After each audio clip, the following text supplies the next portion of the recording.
पलायन रोको नौकरी दो यात्रा के तहत कांग्रेस नेता कन्हैया कुमार शनिवार को मधेपुरा पहुंचे। यहां शहर के गौशाला चौक से शुरू होकर यह यात्रा भूपेंद्र चौक, थाना चौक, सुभाष चौक, पूर्णिया गोला चौक, कर्पूरी चौक होते हुए वेद व्यास कॉलेज पहुंची।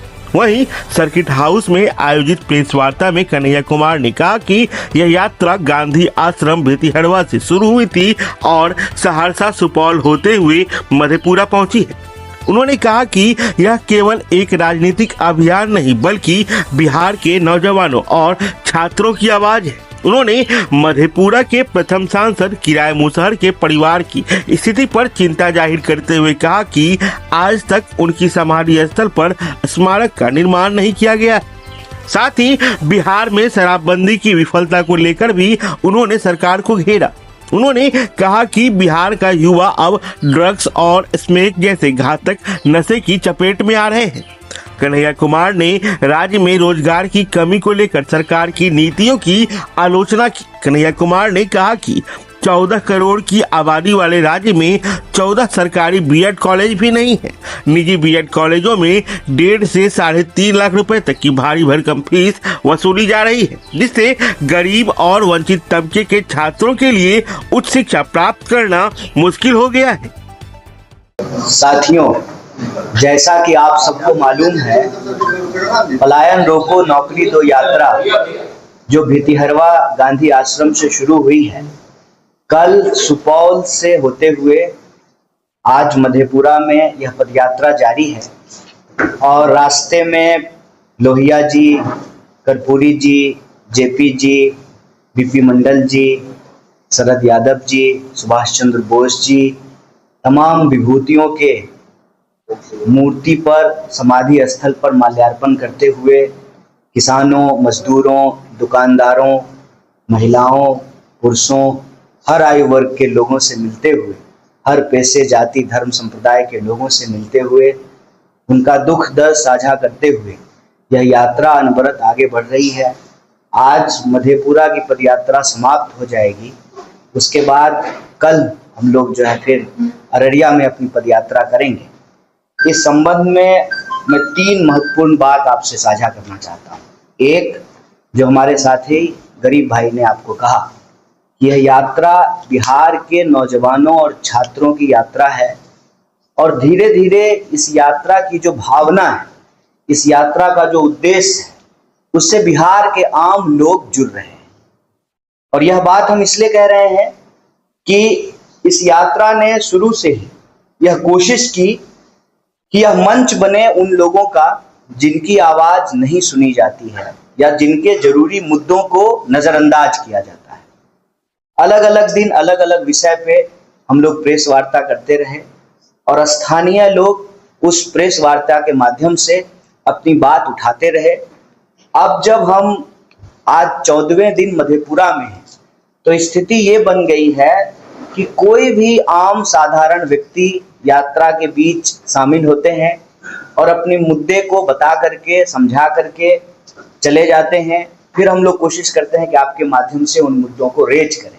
जैसा कि आपने देखा कि इस प्रेस कॉन्फ्रेंस में भी इस इलाके के जो पहले एमपी थे, उनकी जो समाधि स्थल की स्थिति है, उनके परिवार की जो मांग है, उसके संबंध में उन्होंने अपनी बात रखी।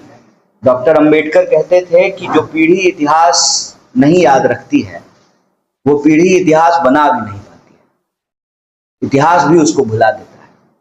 तो किराय जी हमारा इतिहास है, हमारी विरासत है, उसको हम याद रखें। और विभिन्न समाधि स्थलों पर जब हम जाते हैं तो उनसे यही प्रेरणा लेने के लिए जाते हैं कि हम उनके सपनों का देश, उनके सपनों का समाज बना सकें और जो स्थानीय सवाल है उसको हम लोग रेज कर सकें, वो भी आकर के अपनी बात रख सकें, ताकि इन समस्याओं का समाधान करके एक बेहतर बिहार का निर्माण हो सके। तीसरी, आखिरी और जरूरी बात, सुपौल से लेकर के मधेपुरा पहुंचते हुए जो नए तरह के मुद्दे हमारे बीच में आए हैं, पीछे जिन मुद्दों पे हम बात कर रहे थे उसके अलावा, वो हम आपके समक्ष रखना चाहते हैं। कल एक नौजवान आया और बहुत भावुक होकर के कहा कि एक विषय है जिस पे बिहार में बिल्कुल चर्चा नहीं हो रही। वो विषय है नशा का विषय। मद्य निषेध किया गया, शराबबंदी की गई इस उम्मीद में कि समाज को नशा से मुक्ति मिलेगी। समाज को नशा से मुक्ति नहीं मिला है। आप सबको मालूम है कि डिलीवरी एकदम होम डिलीवरी है, शराब की होम डिलीवरी है।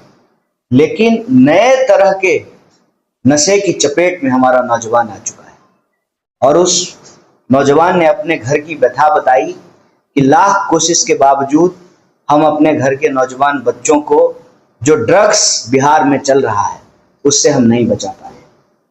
भयंकर यह समस्या बन चुकी है। हर परिवार जो है अब इससे प्रभावित होता जा रहा है।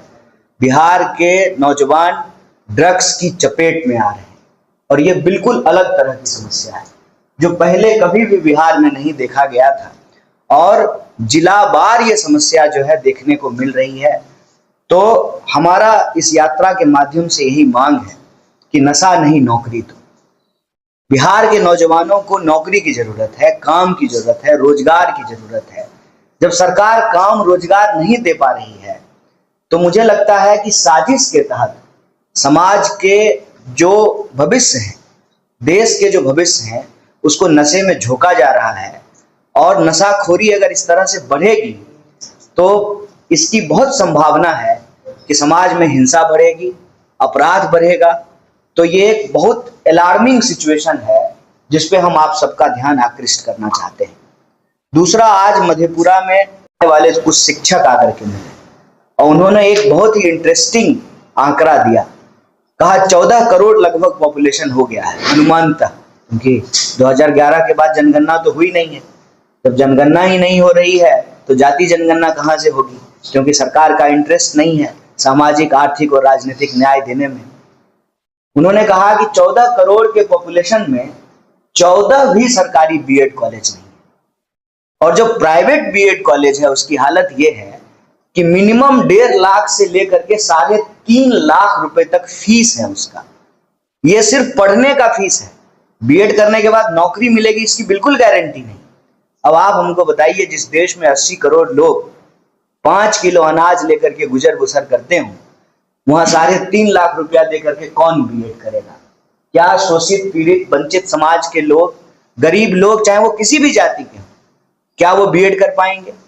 तो ये जो संबंधित बीएड कॉलेजेस हैं, या तो उनका सरकारीकरण किया जाए या तो जो है फीस पे नियंत्रण हो। खास करके जो आर्थिक और सामाजिक रूप से पिछड़े हुए लोग हैं उनकी शिक्षा की व्यवस्था को सरकार सुनिश्चित करे। तीसरा विषय जो मधेपुरा के किसान आकर के उठाए कि मधेपुरा में सबसे ज्यादा, अगर हम बिहार की बात करें और देश में मक्का के प्रोडक्शन की बात करें, खेती की बात करें, तो मधेपुरा मक्के का एक बहुत बड़ा सेंटर है। धान पे एमएसपी मिलती है, एमएसपी जितना मिलना चाहिए उतना नहीं मिलती है, स्वामीनाथन आयोग के हिसाब से नहीं मिलती है। लेकिन मक्का पर तो एमएसपी मिलती ही नहीं है।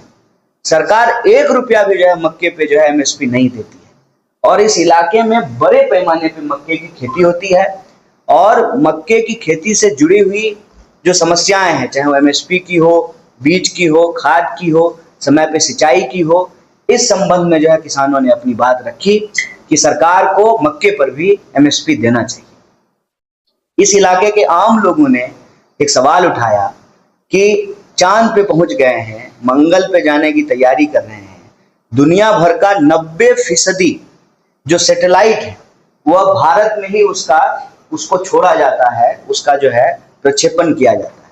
लेकिन आज भी ये जो कोसी का इलाका है उसको बाढ़ से निजात नहीं मिली।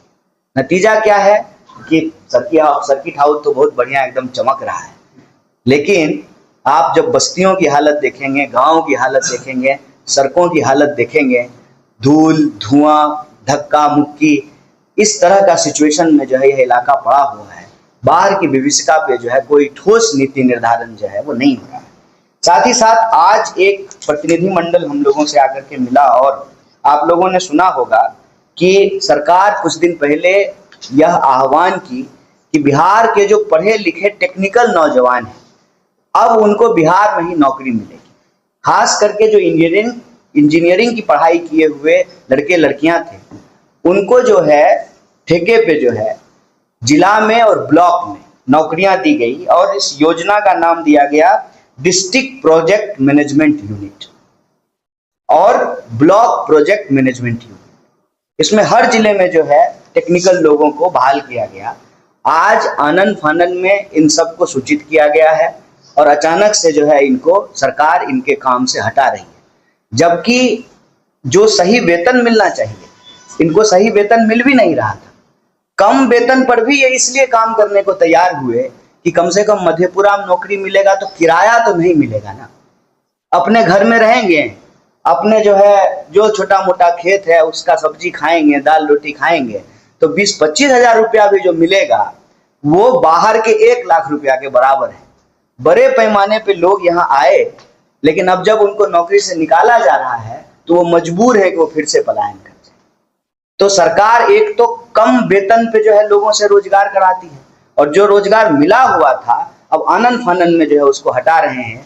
कह रहे हैं कि नई एजेंसी आएगी, नई बहाली होगा। तो मतलब ये तो वही बात हो गया ना कि जानबूझ करके आप इस तरह की व्यवस्था करते हैं ताकि जो है नई एजेंसी आए, नई बहाली के नाम पे जो है नया कमीशन खोरी शुरू हो। सरकार को उल्टे तो जो लोग काम कर लिए हैं, जिनको एक्सपीरियंस हो गया है, उनको अस्थाई करना चाहिए।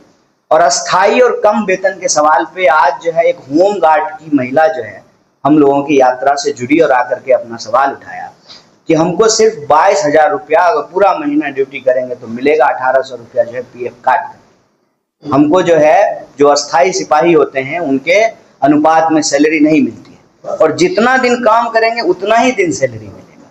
तो हम लोगों का यह मांग है कि हम इतने साल से सेवा दे रहे हैं, तो जब सरकार बहाली निकाले तो हमारा भी जो है अस्थायीकरण किया जाए और एक काम का एक ही तरह का वेतन होना चाहिए, समान काम का समान तरह का वेतन होना चाहिए। काम आप बराबर ले रहे हैं, वेतन लेकिन आप बराबर दे रहे हैं। तो ये कुछ स्थानीय मुद्दे हैं जिसको आज विभिन्न प्रतिनिधि मंडल के लोग आकर के मिले और जो प्रभावित लोग हैं उन लोगों ने अपनी बात को रखा। तो यात्रा के संबंध में मैं आखिरी बात यही कहूंगा, यह यात्रा बिहार के प्रभावित वर्ग की यात्रा